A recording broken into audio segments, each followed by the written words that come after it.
Bonjour，こんにちは。哇，簡 Sir，原來你識咁多種語言㗎？我都係學緊咋。真係唔易掌握㗎，就好似中美貿易戰咁啊，日日消息都咁唔同，真係好難捉摸啊。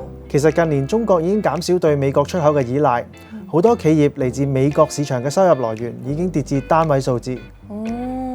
不過睇返第一季嘅經濟數據係唔錯嘅喎。係啊，最近新增貸款增長顯著，主要受到政策支持。另一邊廂，中國 AI 技術出現突破，市場反應正面，企業可以透過應用 AI 降低成本，提升盈利能力。不過第二季經濟可能變得唔明朗，我哋對市場觀望為主。美國新政府2.0依家推出嘅政策都幾 déjà vu 嘅喎。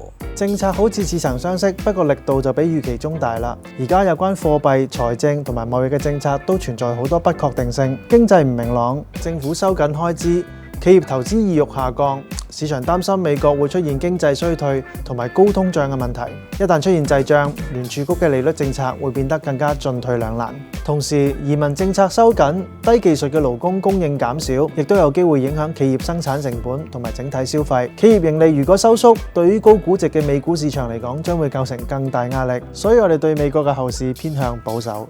Ciao，但係龍頭美國都唔掂咧，歐洲會唔會仲差？Ciao，美國關稅會拖累歐盟嘅貿易，直接打擊歐洲嘅經濟。不過歐洲政策面仍然可以自救，例如推出財政刺激措施、減息等等。近期歐洲整體借貸活動有所上升，今年第一季有唔少資金由高估值嘅美股轉移至歐洲，投資喺歐洲股票基金同埋 ETF。因此我哋對歐洲嘅睇法比美國相對樂觀。咁日文嘅春鬥你又識唔識啊？春鬥即係春鬥，係日本每年春季會進行嘅大型集體勞資談判。係啊，最近春鬥反映工會要求加薪高達6%。日本面對更大嘅通脹壓力，與此同時，美國對入口日本汽車徵收25%關稅，涉及嘅貨額超過400億美元。經濟唔明朗，就算通脹繼續溫和上升，央行都未必會急於加息。